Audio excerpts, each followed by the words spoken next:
The wild and vulgar Centaurs did not honor any of the gods. They were half men and half horses, as cunning as wild men and as savage as untamed horses. They had inherited the worst dispositions of both. The first Centaurs had come tumbling out of a cloud that their father, Ixion, the king of Lapith people, had married, mistaking it for the goddess Hera. Zeus had created the cloud to test the ungodliness of the wicked king who wanted to carry off Hera.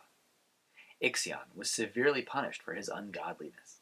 He was condemned to whirl about forever in the underworld, tied to a flaming wheel.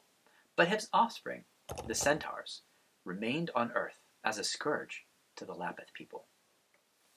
The Centaurs lived without law and order, stormed over fields, trampled crops, and carried off the Lapith women.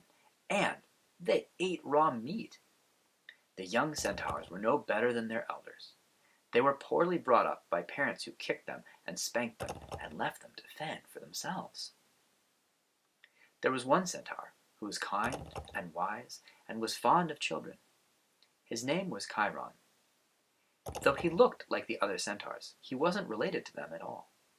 He was the son of Cronus the Titan, and he was immortal. Chiron was famous as the greatest teacher in all of Greece. Kings brought their small sons to him so that he could raise them in the true spirit of heroes.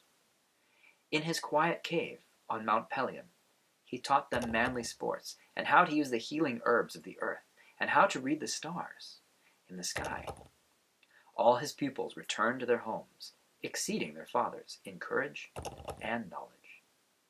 One day, Apollo brought to Chiron his little mortal son, Asclepius.